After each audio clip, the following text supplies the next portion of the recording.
전화가 울린 건 밤 11시가 넘은 시각이었습니다. 낯선 번호였습니다. 평소 같으면 끊었을 겁니다.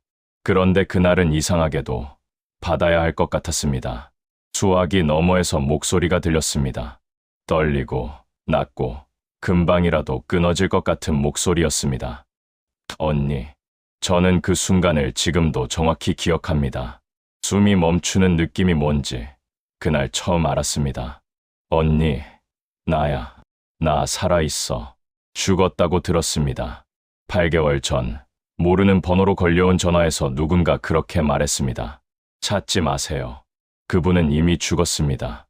그 한마디로 저희 가족은 장례도 치르지 못한 채 8개월을 살았습니다. 그런데 지금 죽었다던 제 여동생이 전화를 걸어왔습니다. 저는 울지도 못했습니다. 다리가 풀려 그 자리에 주저앉았고 전화기를 두 손으로 쥔 채 한마디도 하지 못했습니다. 여동생 목소리는 자꾸 끊겼습니다. 제 이름을 부르는데 숨이 찼고 중간에 몇 번이나 멈췄습니다. 그리고 이렇게 말했습니다.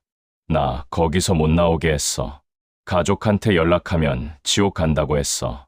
내가 나가겠다고 한 날, 나 죽었다고 말한 거야. 저는 그제야 울었습니다. 기쁨 때문이 아니었습니다. 살아있다는 안도보다 8개월 동안 그 안에서 벌어진 일들이 머릿속을 스치면서 공포가 먼저 왔습니다. 여동생은 8개월 만에 살아서 돌아왔습니다. 그러나 돌아온 여동생의 몸은 형편없었습니다. 눈에 띄게 말랐고 걸을 때 휘청였습니다. 사람 눈을 제대로 보지 못했고 문소리만 나도 몸을 움츠렸습니다. 그리고 한 사람의 이름이 나오면 마치 그 자리에서 얼어붙은 것처럼 반응했습니다. 최 전도사. 그 이름만 들으면 말을 멈추고 손을 떨었습니다. 나중에 수사 과정에서 드러난 사실이 있습니다. 그 교회 핵심 인물 최 전도사는 이런 말을 했다는 증언이 나왔습니다. 죽었다고 말하는 게 오히려 집사님을 보호하는 겁니다. 세상이 먼저 잊어야 여기서 새로 태어날 수 있어요. 이 말을 처음 들었을 때 저는 온몸에 소름이 돋았습니다. 살아있는 사람을 세상에서 지우는 행위를 보호라고 부르는 사람이 실제로 존재했다는 겁니다. 그리고 그 논리에 따라 8개월 동안 한 사람이 가족에게서 완전히 사라진 채 외부와 단절된 공간에서 살아야 했습니다. 더 충격적인 건 여동생만이 아니었다는 사실입니다. 수사 과정에서 확인된 유사 피해 진술자는 6명, 금전 관련 제보는 8건, 그 중에는 퇴직금 전액을 헌금 명목으로 넘긴 사람도 있었고, 월세 보증금을 정리해 공동생활비로 냈다는 사람도 있었습니다. 그리고 끝내 돌아오지 못한 사람 이름도 있었습니다. 오늘 이 영상은 제 여동생이 어떻게 그 안으로 들어갔는지, 8개월 동안 안에서 무슨 일이 있었는지, 그리고 그 안에서 또 어떤 사람들이 같은 방식으로 지워지고 있었는지를 말씀드리려 합니다. 이 이야기를 드리기 전에 한 가지 여쭤보겠습니다. 만약 여러분에게 그 전화가 걸려왔다면 어떻게 하셨겠습니까? 가족이 죽었다는 말을 듣고 그냥 믿으셨겠습니까? 아니면 끝까지 찾으셨겠습니까? 여러분의 생각을 댓글로 남겨주시면 감사하겠습니다. 저는 끝까지 찾았습니다. 그리고 그 선택이 여동생을 살렸습니다. 이 사건이 실화라는 사실, 그리고 지금도 비슷한 상황에 있을 수 있는 누군가를 위해 이 영상을 만들었습니다. 처음 보시는 분들은 구독과 좋아요 먼저 눌러주시고 알림 설정까지 해두시면 이런 실화 영상을 가장 먼저 받아보실 수 있습니다. 8개월 전으로 돌아가겠습니다. 제 여동생 이름은 김미선이라고 하겠습니다. 당시 나이는 48살. 결혼은 했지만 몇 년 전 이혼 후 혼자 살고 있었습니다. 아이는 없었고 작은 동네 미용실에서 파트타임으로 일하며 생활비를 댔습니다. 멀지 않은 곳에 저도 살았고 이틀에 한 번은 꼭 연락을 했습니다. 성격은 예민하지 않았습니다. 오히려 누구한테든 먼저 웃고 먼저 챙기는 사람이었습니다. 그런데 그 다정함이 결국 가장 큰 약점이 됐습니다. 문제는 몸이었습니다. 이혼 이후 여동생 몸은 눈에 띄게 나빠지기 시작했습니다. 허리 디스크가 심해져서 오래 서 있기가 힘들었고 고혈압이 생겨 혈압약도 챙겨 먹어야 했습니다. 잠도 자주 깼고 아침에 일어나도 개운하지 않다는 말을 자주 했습니다. 미용실 일을 줄일 수밖에 없었고, 그러다 보니 혼자 집에 있는 시간이 길어졌습니다. 외로웠을 겁니다. 몸도 아프고, 혼자고, 앞이 막막한 느낌. 그 상태에서 누군가 먼저 따뜻하게 말을 걸어온다면 사람은 기울 수밖에 없습니다. 최 전도사를 처음 만난 건 동네 시장 근처였습니다.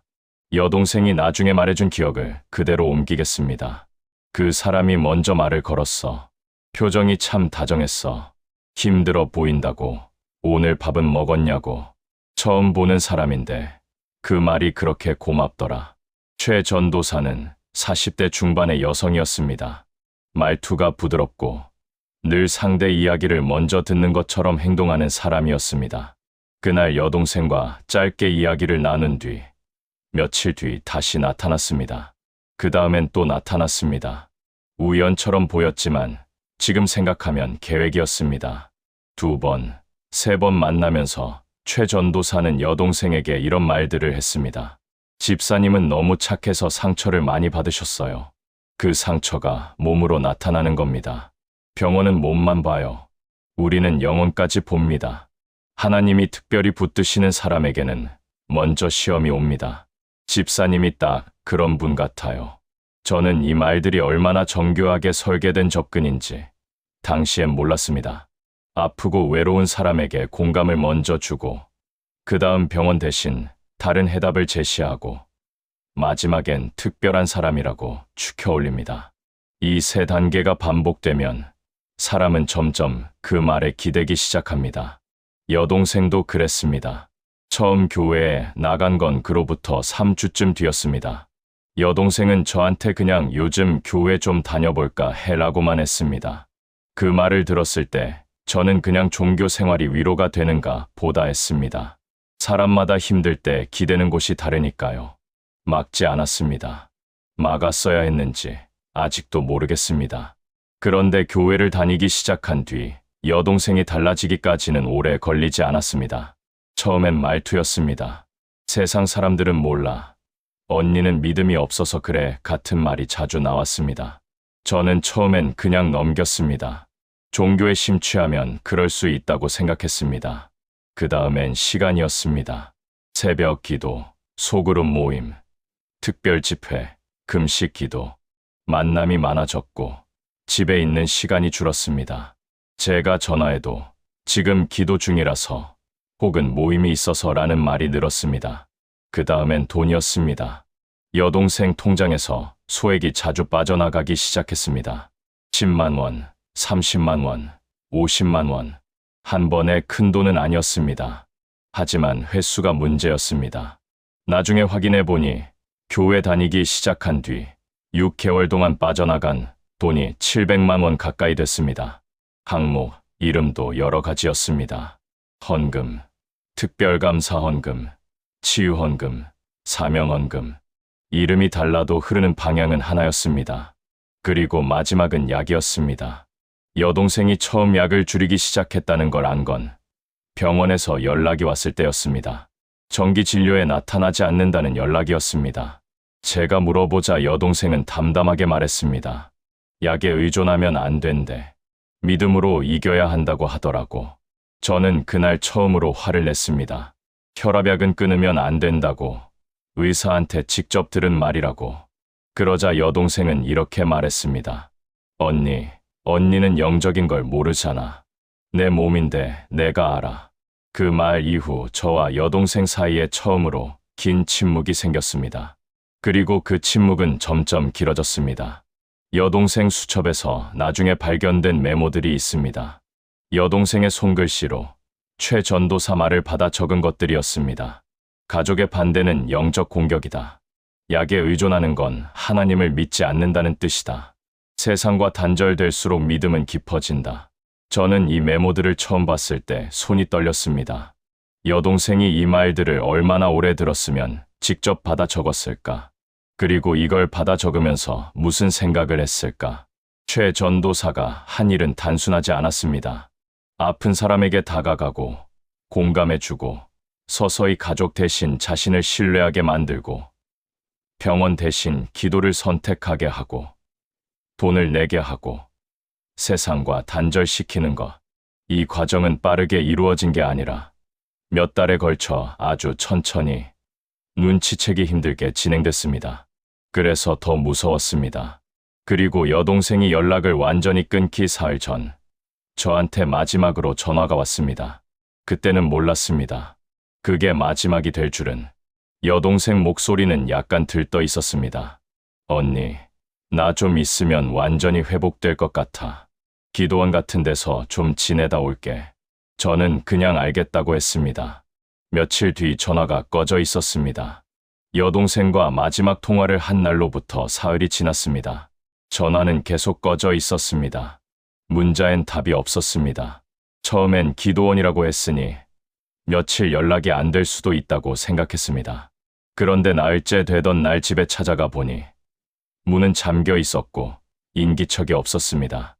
이웃에게 물어보니 며칠 전 큰 가방을 든 여동생이 낯선 사람 차에 타는 걸 봤다고 했습니다. 낯선 사람. 그 말이 가슴에 걸렸습니다. 집 안으로 들어가 보니 이상했습니다. 지갑이 식탁 위에 있었습니다. 평소 즐겨 입던 외투가 문 뒤 걸려 있었습니다. 그리고 혈압약 봉지가 싱크대 위에 그대로 남아 있었습니다. 스스로 자발적으로 떠난 사람이 가져갔어야 할 것들이 아무것도 사라지지 않았습니다. 저는 그날부터 움직이기 시작했습니다. 병원 응급실에 전화를 돌렸고 경찰서에도 신고했습니다. 주민센터에도 문의했고 여동생이 자주 가던 미용실과 시장 상인들에게도 물었습니다. 그런데 돌아오는 답은 하나같이 비슷했습니다. 잘 모르겠다. 요즘 못 봤다. 교회 쪽 사람들이랑 다니더니. 교회라는 말이 반복됐습니다. 그런데 이상한 건 교회 이름이나 위치를 물으면 하나같이 말끝을 흐렸습니다. 그냥 조심하세요 라고 말한 사람도 있었고 거기는 좀 특별한데 라고 말하다 입을 닫은 사람도 있었습니다. 실종 신고를 넣고 열흘쯤 됐을 때였습니다. 낮 시간 낯선 번호로 전화가 왔습니다. 받자마자 목소리가 들렸습니다. 낮고 떨리고 아주 빠르게 말했습니다. 찾지 마세요. 그 사람은 이미 죽었습니다. 저는 순간 말을 잃었습니다. 다급하게 누구냐고, 어디서 들은 얘기냐고 소리쳤습니다. 그러자 상대는 딱 한마디를 더 했습니다. 작년 9월 7일이었어요. 알려고 하면 다칩니다.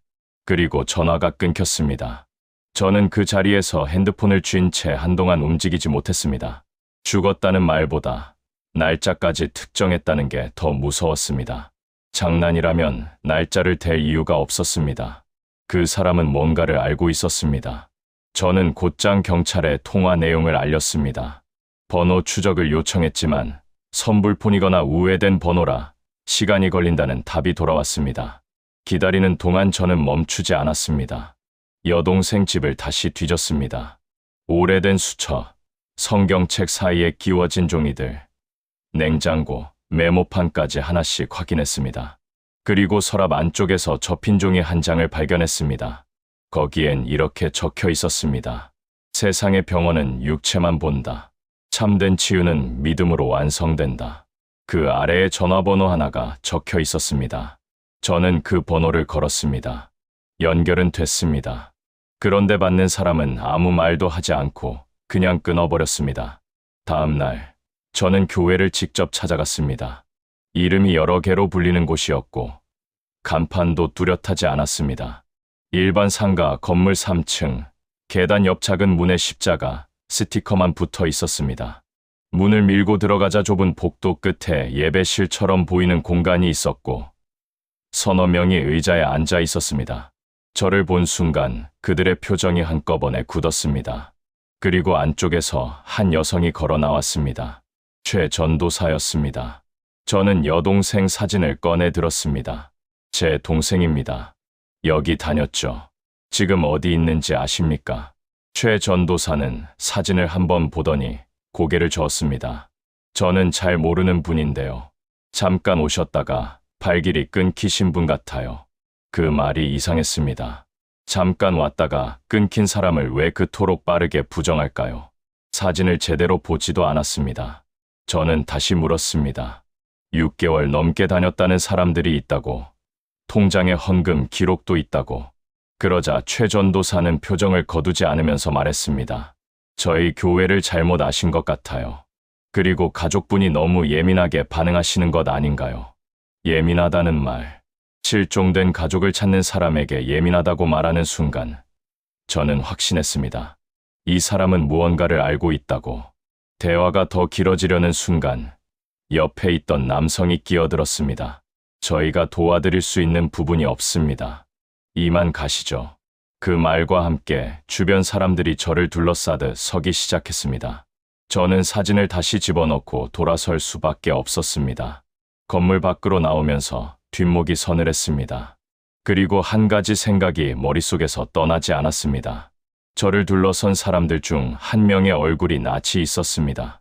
여동생 통화 기록에서 반복적으로 나오던 번호, 나중에 역추적으로 확인한 이름과 연결됐습니다.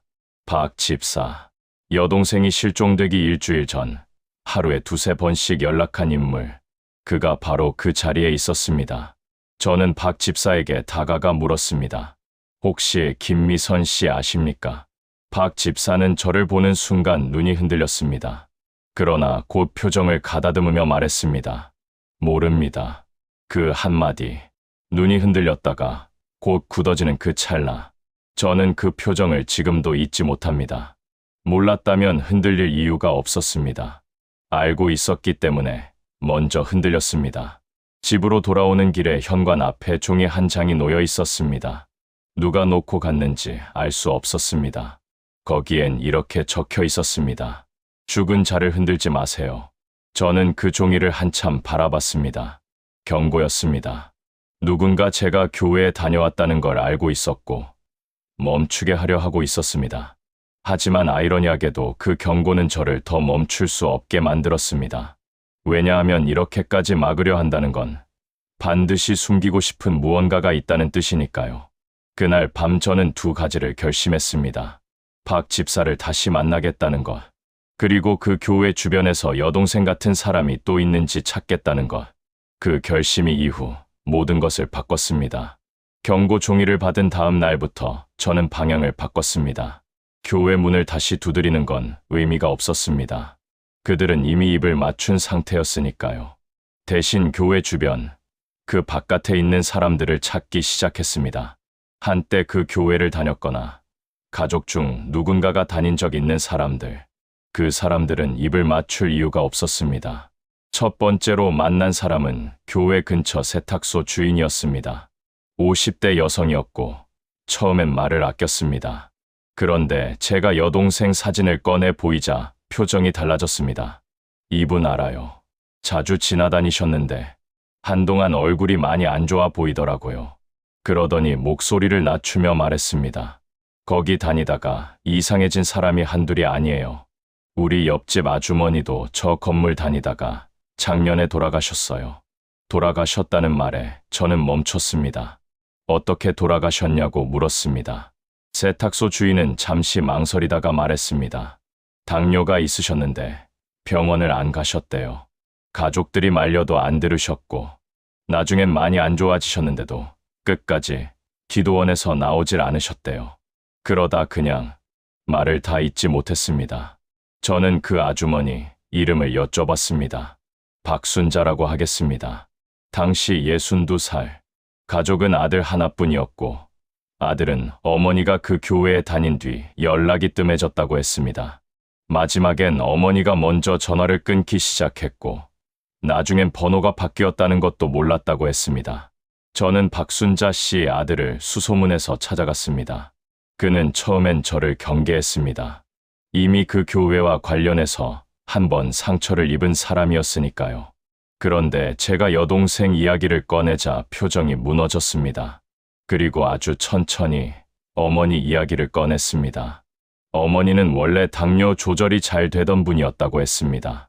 약도 꼬박꼬박 챙기셨고 병원 정기 검진도 빠지지 않으셨다고 했습니다. 그런데 그 교회를 다니기 시작한 뒤 반년 만에 달라지셨다고 했습니다. 약을 끊으셨고 병원 예약을 취소하셨고 아들이 말리면 이렇게 말씀하셨다고 했습니다. 믿음이 없으면 낫질 않는다.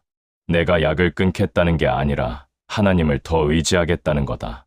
그 말이 최 전도사 말투와 너무 닮아 있었습니다. 아들은 여러 번 직접 교회를 찾아갔다고 했습니다. 그런데 갈 때마다 어머니는 자식이 믿음을 방해한다는 말을 들어서인지 오히려 아들을 밀어냈다고 했습니다. 그러다 마지막엔 입원 후 사흘 만에 돌아가셨습니다. 이미 너무 늦은 상태였다고 했습니다. 저는 그 이야기를 듣는 내내 여동생이 겹쳐 보였습니다. 혈압약을 끊은 여동생, 병원 예약을 취소한 여동생, 언니가 믿음이 없다고 말한 여동생. 박순자 씨 이야기는 여동생의 이야기가 어떻게 끝날 수도 있었는지를 보여주고 있었습니다. 그런데 여기서 더 충격적인 것이 드러났습니다. 박순자 씨 통장에서도 돈이 빠져나간 기록이 있었습니다. 아들이 사후에 확인했는데 교회 다니기 시작한 뒤 1년 동안 총 1200만 원 가까운 돈이 인출됐다고 했습니다. 헌금 명목도 있었고 치유 프로그램 참가비도 있었으며 공동체 생활지원금이라는 항목도 있었습니다. 당시 어머니 월 소득은 기초연금과 아들 용돈을 합쳐 150만 원 안팎이었습니다. 그 돈을 어디서 마련했는지 아들은 지금도 모른다고 했습니다. 퇴직금 잔액이 사라져 있었다고만 했습니다. 저는 그 숫자를 들었을 때 다시 여동생 통장을 떠올렸습니다. 6개월, 700만 원. 박순자 씨는 1년, 1200만 원. 같은 구조였습니다. 헌금의 이름만 달랐지 흐르는 방향은 하나였습니다. 그즈음 저는 또 다른 제보를 받았습니다. 50대 남성이었는데 누나가 그 교회를 다녔다고 했습니다. 누나는 우울증 치료를 받고 있었는데 교회에 다닌 뒤 상담을 중단했다고 했습니다. 항우울제도 끊었습니다. 사탄이 마음을 흔드는 거니까 약에 의존하면 안 된다는 말을 교회에서 들었다고 했습니다. 그 뒤 누나는 가족과 멀어졌고 어느 날 갑자기 연락이 끊겼습니다. 이 남성도 마찬가지였습니다. 교회에 찾아갔을 때 누나를 직접 볼 수 없었고 나중엔 다른 곳으로 옮겨갔다는 말만 들었다고 했습니다. 3명의 이야기가 겹쳐지는 순간 저는 이걸 단순한 종교 문제로 볼 수 없게 됐습니다. 아픈 사람, 외로운 사람, 가족과 틈이 생긴 사람에게 먼저 접근하고 치료보다 믿음을 선택하게 만들고 가족을 영적 방해자로 규정하고 돈이 빠져나가고 어느 날 사라지거나 끝내 돌아오지 못하거나 이건 한 사람의 불행이 아니라 반복되는 방식이었습니다. 그리고 바로 그 무렵 박 집사에게서 연락이 왔습니다. 교회에서 제가 나온 뒤 처음이었습니다. 짧은 문자였습니다. 할 말이 있습니다. 만나 주시겠습니까? 저는 즉시 답했습니다. 만나겠다고. 그리고 그 만남에서 저는 처음으로 교회 내부 이야기를 직접 듣게 됩니다. 박 집사는 그 자리에서 무언가를 무너뜨리기 시작했습니다. 조심스럽게, 그러나 돌이킬 수 없는 방식으로. 박 집사가 지정한 장소는 교회에서 꽤 멀리 떨어진 곳이었습니다. 동네 외곽의 작은 분식집이었습니다. 자리에 먼저 와 있던 박 집사는 제가 들어오자 고개를 들지 않았습니다. 테이블 위 종이컵만 두 손으로 쥐고 있었습니다. 저는 맞은편에 앉아 아무 말도 하지 않았습니다. 먼저 말하게 두는 게 낫겠다고 생각했습니다. 긴 침묵이 흘렀습니다.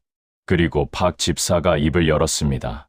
그 전화, 제가 걸었습니다. 저는 숨을 들이켰습니다. 그 익명의 전화, 찾지 말라고, 이미 죽었다고 했던 그 목소리, 박 집사였습니다. 여동생 실종 직전 가장 자주 연락했던 바로 그 사람, 교회에서 제 질문에 모른다고 잘라 말했던 바로 그 사람이었습니다. 저는 한동안 말을 잇지 못했습니다. 왜 그런 말을 했냐고, 그게 도움이 된다고 생각했냐고, 저희 가족이 8개월을 어떻게 살았는지 아냐고. 말이 한꺼번에 올라왔지만 아무것도 나오지 않았습니다. 박 집사는 고개를 들지 않은 채 말을 이었습니다. 찾으러 오시면 더 깊이 숨길까봐 그랬어요. 크게 움직이면 뭔가 달라질 줄 알았어요. 가족이 나서면 압박이 될 거라고. 어리석은 생각이었습니다. 더 큰 죄를 지었어요. 그 말을 듣는 순간 저는 이상한 감정이 들었습니다. 분노도 있었습니다. 하지만 그보다 더 복잡한 것이 섞여 들어왔습니다. 이 사람도 두려움 속에 있었구나 하는 느낌. 잘못을 알면서도 오래 입을 닫고 있었던 무게가 그 굳은 어깨에 얹혀 있는 게 보였습니다. 저는 물었습니다. 왜 지금 말하는 거냐고. 박 집사는 처음으로 고개를 들었습니다. 집사님이 교회에 오셨던 날 이후로 잠을 못 잤어요. 사진 보여주시던 그 눈이 계속 생각났어요. 그리고 내장 말씀드린 그분, 박순자 집사님 돌아가신 것도 저도 거기 있었거든요. 마지막 며칠을. 저는 그 말을 듣고 조용히 기다렸습니다. 박 집사는 종이컵을 내려놓더니 처음으로 교회 안 이야기를 꺼내기 시작했습니다. 그 교회는 겉으로는 평범한 작은 교회처럼 보였지만 안에는 위계가 있었다고 했습니다. 최 전도사가 가장 위에 있었고 그 아래 박 집사와 김 권사가 각각 역할을 나눴다고 했습니다. 박 집사의 역할은 새로 들어온 사람들을 관리하는 것이었습니다. 연락을 자주 하고 안부를 묻고 기도 제목을 파악하고 아픈 곳과 외로운 곳을 기록해 최 전도사에게 보고하는 일이었습니다. 저는 그 말을 듣고 소름이 돋았습니다. 아픈 곳과 외로운 곳을 기록한다는 건 공감이 아니었습니다. 그건 공략 지점을 파악하는 일이었습니다. 박 집사는 계속 말했습니다. 처음엔 저도 좋은 일이라고 믿었어요. 힘든 사람 곁에 있어 주는 거라고. 그런데 시간이 지나면서 보였어요. 아픈 사람이 병원에 가겠다고 하면 믿음이 약하다고 했고, 가족이 보고 싶다고 하면 세상의 유혹이라고 했어요. 나가고 싶다고 하면 지금 나가면 영적으로 죽는 거라고 했습니다. 최 전도사가 저는 물었습니다. 여동생 이야기를 직접 해달라고. 박 집사는 잠시 눈을 감았다가 말했습니다.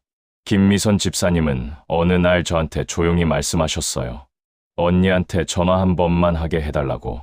집에 가고 싶다고. 여기 있으면 진짜 죽을 것 같다고. 그 말을 듣는 순간 저는 눈물이 났습니다. 여동생이 그 안에서 그 말을 했다는 걸 저는 8개월 동안 몰랐습니다. 박 집사는 말을 이었습니다. 저는 그때 바로 도와드렸어야 했어요. 그런데 못했어요. 겁이 났거든요. 대신 최 전도사한테 보고했어요. 그게 제 가장 큰 잘못입니다. 보고를 받은 최 전도사는 그날 이후 여동생을 더 철저히 통제했다고 했습니다. 휴대폰을 수거했고 외출을 제한했고 다른 사람과 단둘이 대화하는 것도 막았다고 했습니다. 그리고 며칠 뒤 여동생은 지방의 연계 시설로 옮겨졌습니다. 저는 물었습니다. 연계 시설이 어디냐고. 박 집사는 정확한 주소는 모른다고 했습니다. 최 전도사만 알고 있었다고. 그런데 그 장소가 한 곳이 아니었다고 했습니다. 비슷한 시설이 두세 곳 더 있다는 걸 들은 적이 있다고 했습니다. 저는 그 말을 듣고 머릿속이 복잡해졌습니다. 한 곳이 아니라는 뜻은 여동생 같은 사람이 여러 곳에 나뉘어 있을 수 있다는 뜻이었습니다. 그리고 박 집사가 마지막으로 한 말이 있습니다. 테이블에서 일어서며 아주 낮게 말했습니다. 최 전도사가 항상 하는 말이 있어요. 죽었다고 말하는 게 오히려 그분을 보호하는 겁니다. 세상이 먼저 잊어야 여기서 새로 태어날 수 있다고. 그 문장을 처음 들은 건 한장에서 말씀드렸습니다. 그런데 그게 최 전도사가 늘 하는 말이었다는 겁니다. 여동생만을 위해 한 말이 아니었습니다. 그 전에도 그 이후에도 같은 말을 반복해왔다는 뜻이었습니다.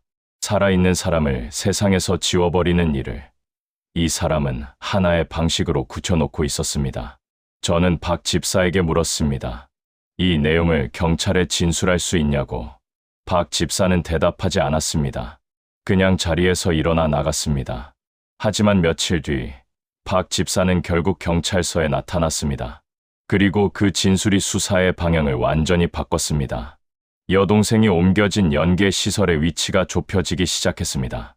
그리고 그로부터 3주 뒤 여동생에게서 전화가 왔습니다. 박 집사의 진술이 시작되면서 수사 방향이 달라졌습니다. 경찰은 연계 시설 위치를 좁혀가기 시작했고 교회 관련 계좌 흐름도 들여다보기 시작했습니다. 저는 그 과정을 지켜보면서도 매일 여동생 번호로 전화를 걸었습니다. 물론 연결되지 않았습니다. 그래도 걸었습니다. 혹시라도 어딘가에서 울리고 있을 것 같아서. 그 무렵 여동생은 어디에 있었을까요? 여동생이 돌아온 뒤 직접 들려준 이야기입니다. 여동생이 옮겨진 곳은 경기도 외곽의 단층 건물이었습니다. 주소가 뚜렷하지 않은 곳이었고 주변엔 논과 밭이 있었다고 했습니다. 아내는 여동생 포함 4~5명이 함께 생활했습니다. 모두 여성이었고 모두 비슷한 경로로 온 사람들이었다고 했습니다. 각자 몸이 안 좋거나 가족과 틈이 생겼거나 혼자인 사람들. 공동생활이라는 이름이었지만 실상은 외부와 완전히 단절된 생활이었습니다. 핸드폰은 없었습니다. 처음 들어오는 날 맡겼고 돌려받지 못했습니다. 외출은 혼자 할 수 없었습니다. 반드시 담당자 동행이 필요했습니다. 하지만 외출 자체가 거의 없었습니다. 매일 새벽 기도로 시작해서 말씀 읽기, 공동 식사, 자빌, 저녁 기도로 끝나는 하루였습니다. 여동생은 처음 2달을 버텼다고 했습니다. 여기서 충분히 회복하면 돌아갈 수 있다고 스스로를 달랬다고 했습니다. 그런데 몸은 나아지지 않았습니다. 약을 끊은 상태에서 허리 통증이 심해졌고 어지럼증도 잦아졌습니다. 아프다고 하면 기도를 더 하라는 말만 돌아왔습니다. 그러던 어느 날 밤, 여동생은 같은 방을 쓰던 여성과 조용히 이야기를 나눴습니다. 가명으로 부르겠습니다. 정 씨, 50대 초반의 여성으로 여동생보다 먼저 그곳에 온 사람이었습니다. 정 씨는 여동생에게 아주 낮은 목소리로 말했습니다. 나도 처음엔 잠깐만 있으면 된다고 했어. 근데 벌써 1년이야. 그 말에 여동생은 처음으로 선명하게 깨달았다고 했습니다. 자발적으로 나갈 수 있는 곳이 아니라는 걸. 기다리면 끝나는 상황이 아니라는 걸. 그날 밤 여동생은 결심했습니다. 나가겠다고. 기회는 다음 날 낮에 찾아왔습니다. 담당자가 잠깐 자리를 비운 사이 현관문이 잠겨 있지 않았습니다. 여동생은 맨발로 문을 열고 밖으로 나갔습니다. 그리고 무조건 뛰었습니다. 어느 방향인지도 몰랐습니다. 논두렁을 건너고 작은 길을 따라 달렸습니다. 그런데 5분도 채 되지 않아 뒤에서 발소리가 들렸습니다. 박 집사였습니다. 박 집사는 여동생을 붙잡으며 이렇게 말했습니다. 집사님, 이러시면 안 돼요. 제발요. 그 목소리가 화가 난 것인지 두려워하는 것인지 여동생은 구별하지 못했다고 했습니다.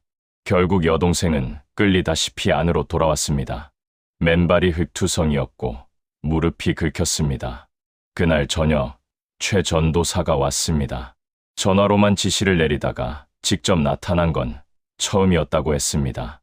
최 전도사는 여동생을 앉혀놓고 말했습니다. 지금 나가면 집사님은 끝이에요. 가족도 이미 집사님을 포기했어요. 세상은 집사님을 죽은 사람으로 알고 있어요. 여기서 새로 시작하는 게 유일한 길이에요. 여동생은 그 말을 들으며 무언가가 무너지는 느낌이었다고 했습니다. 가족이 포기했다는 말, 세상이 죽은 사람으로 안다는 말, 그 말들이 하나씩 쌓이면서 나가야 한다는 의지가 흔들렸다고 했습니다. 그리고 다음 날부터 여동생은 외부에 죽은 사람이 됐습니다. 그것이 바로 2차 반전의 핵심입니다. 익명 전화 속 이미 죽었습니다 라는 말은 단순한 거짓말이 아니었습니다. 그건 탈출을 시도한 그날 이후 최 전도사가 직접 지시한 말이었습니다. 여동생을 사회적으로 지워버림으로써 더 이상 찾으러 오는 사람이 없게 만들려는 의도였습니다. 그리고 그 지시를 받은 박 집사가 두려움과 죄책감 속에 저한테 전화를 건 것이었습니다. 저는 여동생에게 물었습니다. 그 이후 어떻게 버텼냐고. 여동생은 말했습니다. 포기하려 했어. 근데 정씨 언니가 있었어. 그 사람이 괜찮냐고 매일 물어봤어. 말은 못해도 눈빛으로. 그게 버틸 수 있는 유일한 이유였어. 그리고 8개월째 되던 날, 새로 들어온 신도 한 명이 핸드폰을 갖고 있었습니다. 아직 수거되지 않은 상태였습니다. 그 사람이 자리를 잠깐 비운 사이 여동생은 핸드폰을 집어들었습니다. 경찰 번호가 먼저 떠올랐지만 손이 멈췄습니다. 그리고 눌렀습니다. 제 번호를. 언니. 나야. 나 살아있어. 그 전화를 받던 날 밤을 저는 평생 잊지 못할 겁니다. 여동생 목소리가 너무 작고 끊겼습니다. 몇 번이나 숨을 고르며 말했습니다. 언니, 빨리. 나 여기서 나가야 해. 얼마 없어. 저는 즉시 경찰에 신고했습니다. 여동생이 전화를 걸기 직전 창밖으로 보이는 것들을 말해줬다고 했습니다. 논, 멀리 보이는 산, 건물 앞 오래된 나무 한 그루, 그 단서들을 박 집사 진술의 대략적 위치와 맞춰가며 수색이 시작됐습니다. 그리고 전화를 받은 지 사흘 뒤 경찰이 그 건물을 찾아냈습니다. 여동생은 그 건물에서 걸어 나왔습니다. 8개월 만이었습니다. 저는 그 장면을 직접 보지 못했습니다. 경찰 연락을 받고 달려갔을 땐 이미 여동생이 구급차 안에 있었습니다. 창문 너머로 보이는 여동생은 눈을 감고 있었습니다. 너무 말라 있었습니다. 저는 그 창문을 두드리며 불렀습니다. 여동생이 눈을 떴습니다. 저를 봤습니다. 그리고 처음으로 울었습니다. 그 눈물이 8개월의 모든 것이었습니다. 이 영상이 여기까지 도움이 되셨다면 지금 구독과 좋아요 한 번만 눌러주세요. 이런 실화가 더 많은 분들께 닿을 수 있도록 알림 설정까지 해두시면 감사하겠습니다. 그리고 혹시 주변에 비슷한 상황에 있는 분이 있다면 이 영상을 꼭 공유해 주시기 바랍니다. 이제 마지막 이야기를 드리겠습니다. 여동생이 구출된 뒤 수사는 빠르게 진행됐습니다. 박 집사의 진술을 시작으로 다른 피해자 진술이 이어졌고 교회 관련 계좌 흐름과 연계, 시설 운영 정황이 하나씩 드러났습니다. 수사기관이 확인한 내용을 정리하면 이렇습니다. 해당 교회는 이름을 2번 바꾸며 7년 넘게 운영됐습니다. 확인된 피해 진술자는 6명, 금전 관련 제보는 8건, 총 피해 금액은 확인된 것만 합쳐 약 4천만 원. 그중 일부는 돌아오지 못한 사람의 몫이었습니다. 최 전도사는 수사가 시작되자 잠적했습니다. 처음엔 연락이 닿지 않았고 교회 건물은 이미 비어 있었습니다. 그러나 한 달 뒤 인근 도시에서 검거됐습니다. 조사 과정에서 최 전도사는 끝까지 같은 말을 반복했다고 합니다. 우리는 구원하려 했을 뿐입니다. 그 말을 들었을 때 저는 아무 감정도 느끼지 못했습니다. 분노도 놀람도 아니었습니다. 그냥 오래된 피로 같은 것만 남았습니다. 구원이라는 말이 이토록 다르게 쓰일 수 있다는 게, 그리고 그 말 뒤에 이렇게 많은 사람의 마지막이 숨겨질 수 있다는 게.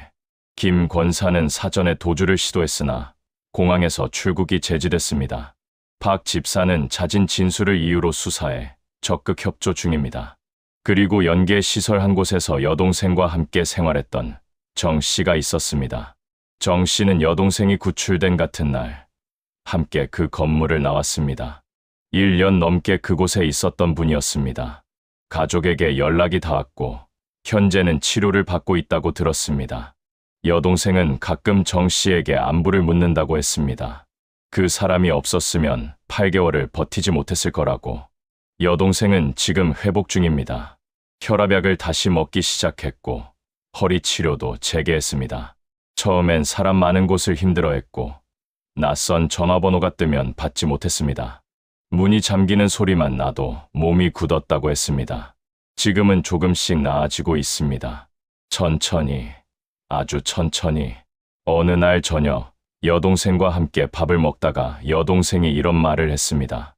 언니, 나 같은 사람 또 있으면 안 돼. 그 말 때문에 저는 이 이야기를 하게 됐습니다. 여동생이 먼저 말해도 된다고 했습니다. 이름과 얼굴은 가렸지만 있었던 일은 그대로 말해도 된다고. 이 영상을 만들면서 저는 계속 한 가지 생각을 했습니다. 여동생이 처음 최 전도사를 만났을 때 저 옆에 있었더라면, 여동생이 약을 끊겠다고 했을 때 한 번 더 찾아갔더라면, 그 기도원 같은 데 간다는 말에 어디냐고 끝까지 물었더라면. 하지만 그 생각은 멈추기로 했습니다. 왜냐하면 이건 제 탓이 아니기 때문입니다. 아픈 사람의 외로움을 이용해서 가족을 영적 방해자로 만들고 치료를 믿음으로 대체하게 한 사람들의 탓입니다. 그리고 그 구조가 작동하도록 오래 침묵한 사람들의 탓입니다. 이 사건은 아직 완전히 끝나지 않았습니다. 최 전도사에 대한 재판은 진행 중이고 피해자 일부는 아직 추가 진술을 준비하고 있습니다. 그리고 저는 아직도 모릅니다. 연계 시설이 2-3곳 더 있다는 박 집사의 말이 사실이라면 거기에 아직 남아있는 사람이 있는 건 아닌지, 그 이름들이 아직 어딘가에서 지워진 채 있는 건 아닌지 여러분께 묻고 싶습니다. 만약 가족 중 누군가가 갑자기 이런 말을 하기 시작한다면 어떻게 하시겠습니까? 병원 대신 기도로 나을 수 있다. 가족이 내 믿음을 방해한다. 여기 사람들이 나를 더 잘 이해한다. 이 세 가지가 동시에 들린다면 저는 말씀드리고 싶습니다. 한 번만 더 가까이 가주세요. 한 번만 더 물어봐 주세요. 그 한 번이 누군가의 8개월을 막을 수 있습니다. 마지막으로 익명의 전화 이야기를 다시 하겠습니다. 박 집사는 그 전화를 걸면서 제가 포기하길 바랐다고 했습니다. 찾지 않으면 더 안전할 거라고 생각했다고 했습니다. 하지만 저는 포기하지 않았고 결국 박 집사 본인이 무너졌습니다. 진실은 늘 그렇습니다. 완벽하게 묻히지 않습니다. 양심은 끝까지 살아있고 반드시 어딘가에서 새어나옵니다. 그 새어 나온 틈으로 빛이 들어왔고 여동생이 살아 돌아왔습니다. 죽었다던 여동생은 살아있습니다. 오늘도 혈압약을 챙겨 먹고 허리 치료를 받으러 다니고 저한테 가끔 전화를 합니다. 그 전화벨 소리가 저는 아직도 좋습니다. 꺼져 있던 8개월 동안 그 소리가 얼마나 그리웠는지 아마 평생 잊지 못할 겁니다. 오늘 이 이야기를 끝까지 들어주셔서 감사합니다. 이 영상이 도움이 됐다면 공유 한 번만 부탁드립니다. 단 한 사람이라도 더 닿을 수 있다면 그게 이 이야기를 한 이유가 됩니다. 진실극장이었습니다.